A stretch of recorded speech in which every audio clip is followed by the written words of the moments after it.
A force of 10 newtons is required to stretch a spring 0.1 meters from its equilibrium position. The spring obeys Hooke's law. How much work is needed to compress the spring 0.5 meters from its equilibrium position, and how much is needed to stretch the spring 0.25 meters from its equilibrium position? Okay, so first of all, Hooke's law says that the force due to a spring is going to be kx, with x being the displacement from equilibrium.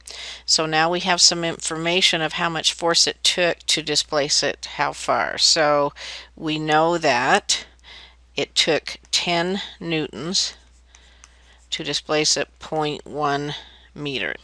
So we can use this to find the K value for this particular spring, and that would be 100.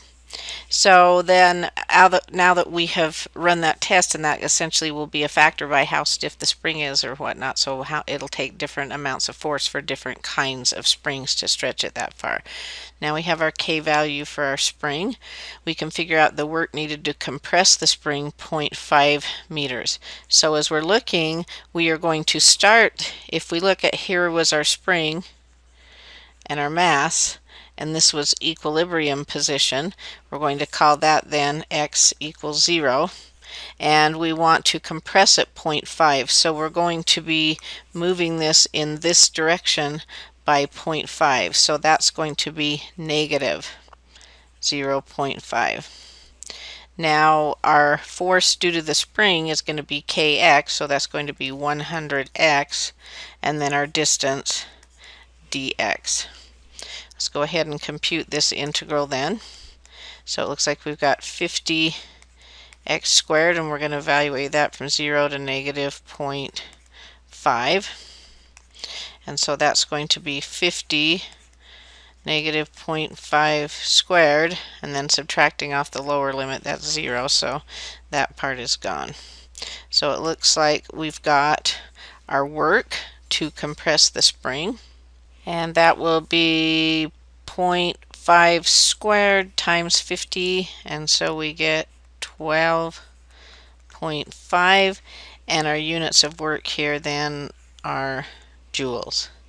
Now let's go ahead and see what we would do if we wanted to stretch the spring 0.25.